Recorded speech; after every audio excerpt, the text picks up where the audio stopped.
अस्सलाम वालेकुम मेरे अज़ीज़ हमवतनों, मैं हूँ आपका मेज़बान आशिर अज़ीम ख़ान। फ़बीजिला रब्बिकुमा तुकज़्ज़िबान। मेरे नबी पाक सल्लल्लाहु अलैहि वसल्लम पर लाखों करोड़ों दुरूद-ओ-सलाम। नाज़रीन, आज के इस व्लॉग में हम आपको ये बताना चाहते हैं कि हमने कुछ दिन पहले, शायद 2 हफ्ते पहले, हमने आपको एक ख़बर दी थी।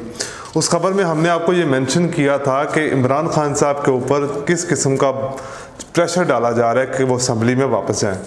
अब कुछ जब रात इमरान खान साहब के साथ उनका इंटरव्यू ऑन एयर हुआ, उसके अंदर वो तमाम जो इंकशाफात हमने किए थे वो सच साबित हुए। वो इंटरव्यू हमने ये बताया था हमने अपने व्लॉग में कि इमरान खान साहब के ऊपर प्रेशर डाला जा रहा है कि वो वापस असम्बली में जाएं, आर्मी चीफ की तैनाती के मामलात के ऊपर मामलात को देखें, जनरल बाजवा की एक्सटेंशन पे काम करें और उसके बाद इलेक्शन करवा दिया जाएगा। जनरल बाजवा 1 साल की एक्सटेंशन चाह रहे थे, लेकिन इमरान खान साहब उनको एक्सटेंशन ना देने की वजह से असम्बली से बाइकआउट किया हुआ था और तमाम लोगों ने इस्तीफे दे रखे थे। फिर हुकूमत ने एक चाल चली, 9 हलकों के ऊपर ज़मीनी इंतखाबात करवा दी और तमाम आवाम का जो मामला थे वो डाइवर्ट हो गए। लेकिन जैसे ही खान साहब ने रात को अपने इंटरव्यू में वो तमाम इंकशाफात का इजहार किया तो समझ में आ गया कि सारी सूरत हाल जो पाकिस्तान के अंदर की जा रही है, पाकिस्तान के अवाम के साथ किया जा रहा है, ये सब सिर्फ एक तैनाती के ऊपर मामला खड़े हैं। लेकिन इमरान खान साहब जो कि एक्सटेंशन नहीं चाहते। अब इमरान खान साहब ने रात को अपने इंटरव्यू के अंदर एक और चीज़ का इंकशाफ कर दिया।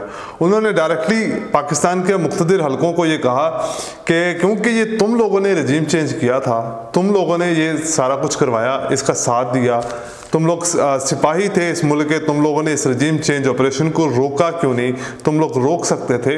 तो उन्होंने ये तमाम इल्ज़ाम जो है वो मुख्तदिर हलकों के ऊपर डाल दिए हैं कि जिस तरह से रजीम चेंज करके पाकिस्तान के हालात ख़राब किए गए, वैसे ही अब तुम लोग दोबारा इलेक्शन करवाओ, आर्मी चीफ को एक्सटेंशन दो और फिर इलेक्शन करवा कर जो है वो इंतखाबात करवा के जो नई हुकूमत आएगी वो नए आर्मी चीफ की तैनाती करे। उसके बाद ताकि ये जो कुछ पीछे हुआ 4-5 माह के अंदर, उस मामलात को बाजवा ही कंट्रोल करके इससे बाहर जाएं। फिर उन्होंने कहा कि अमेरिका से ताल्लुकात जो हैं वो बेहतरी की तरफ चाहते हैं। हमारी उनके सफ़ीरों से मुलाकात नहीं हुई, लेकिन अमेरिका के कुछ थिंक टैंक के लोगों से मुलाकात हुई है। फिर उन्होंने अपनी गलती का इजहार किया। उन्होंने कहा जिस चीफ इलेक्शन कमिश्नर का नाम मुझे दिया गया था और मैंने इस नाम के ऊपर अपनी जो रजामंदी जाहिर करके बहुत बड़ी गलती की, जिसका खमियाजा इस वक्त पूरी पाकिस्तान की कौम भुगत रही है कि जिस तरह से चीफ इलेक्शन कमिश्नर जानिबदार होकर पूरी PDM का साथ दे रहा है, उस तरह से यहाँ पर कभी भी शफाफ इलेक्शन नहीं हो सकते। खान साहब ने फिर कहा कि मैं हर बात पर, हर मामले के ऊपर बात करने के लिए तैयार हूँ, लेकिन उससे पहले इंतखाबात का ऐलान किया जाए, उसके बाद शफाफ इलेक्शन करवाया जाए, फिर मैं इनकी तमाम बातें सुनने के लिए भी तैयार हूँ और इनके साथ मिसाक़ मुआशरत करने के लिए भी तैयार हूँ, ताकि पाकिस्तान को जो है वो बेहतर हालात की तरफ ले जाया जा सके। खान साहब के इस इंटरव्यू में ऐसी कौन सी बात थी कि 2 दिन पहले होने वाली टेलीथॉन खान साहब की ऑन एयर नहीं होने दी गई, लेकिन इस इंटरव्यू को पहले रोका गया और फिर उसके बाद जानबूझकर ऑन एयर करवाया गया ताकि अवाम को ये पैगाम पहुंचाया जा सके कि आर्मी चीफ की एक्सटेंशन मुमकिन है और वो दी जाएगी। अच्छा जी, मफरूर इश्तियारी और इस जरदारी इस मुल्क का आर्मी चीफ नहीं लगा सकते।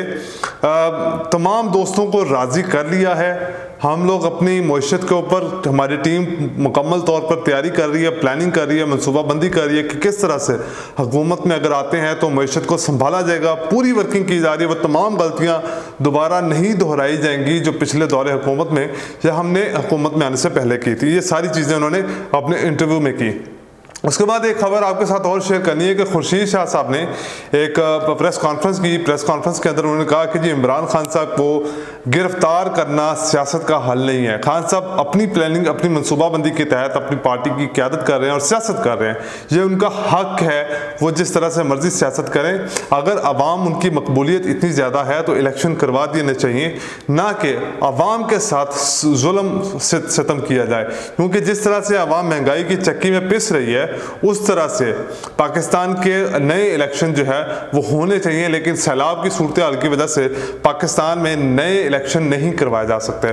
सबसे जो मेन खबर आपको बतानी थी वो ये है कि पाकिस्तान में सैलाब आने की वजह से बलूचिस्तान की तमाम सड़कें जो है वो बंद हो चुकी हैं और उसके ऊपर काम नहीं हुआ।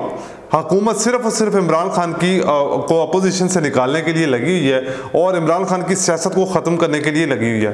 इसके ऊपर मुख्तलिफ किस्म के फतवे लगाए जा रहे हैं, गैर मुस्लिम कादियानियों का साथी और पता नहीं ख़त्म नबूवत के ऊपर जो है वो तौहीन और ये तमाम फतवे लगाए जा रहे हैं। लेकिन पाकिस्तान की अवाम के ऊपर, जो कि बिल्कुल सच भी नहीं है, लेकिन पाकिस्तान की अवाम को चक्की में पीसा जा रहा है। 500 से ज़ायद ऑयल टैंकर जो हैं वो शार्ट होने का ख़तरा है पेट्रोलियम मसनूआत का, क्योंकि बलूचिस्तान की शाहराहों पर फंसे 500 ट्रक जो हैं वो तकरीबन एक हफ्ते से फंसे हुए हैं।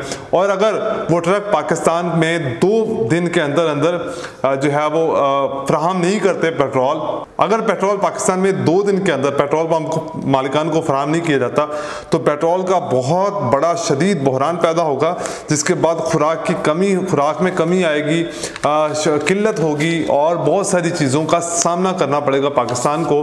खुदा के लिए पाकिस्तान के लिए सोचना शुरू कर दें, पाकिस्तान की आवाम का सोच लें, क्योंकि आप लोग सिर्फ और सिर्फ अपनी सियासत बचाने के लिए लगे हुए हैं।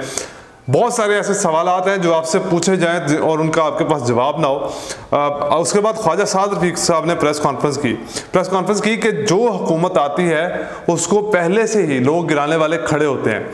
तो आप मुझे ये बताइए कि जब खान साहब की हुकूमत आई थी, आपने पहले 6 माह के अंदर ही नो कॉन्फिडेंस मोशन पेश की, लेकिन वो कामयाब नहीं हुई। उसके बाद अगले साल फिर नो कॉन्फिडेंस मोशन पेश की, फिर वो कामयाब नहीं हुई। आपने खान साहब को हुकूमत गिराने के लिए आपने क्या क्या इल्ज़ामात लगाए? सिलेक्टेड कहा आपने इस मुजरम कहा पाकिस्तान का, लेकिन जब वो वहाँ से निकले तो पाकिस्तान की मईशत 17 साल बाद इतनी तेज़ी से ग्रोथ कर रही थी। और इस बात ये हकीकत है, इस बात को आप तस्लीम कर लें।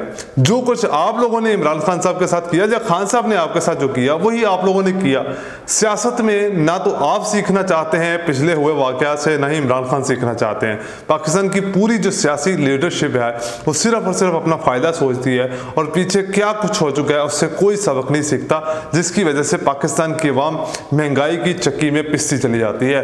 आज के लिए इतना ही, मुझे दीजिए इजाज़त। अल्लाह हाफ़िज़।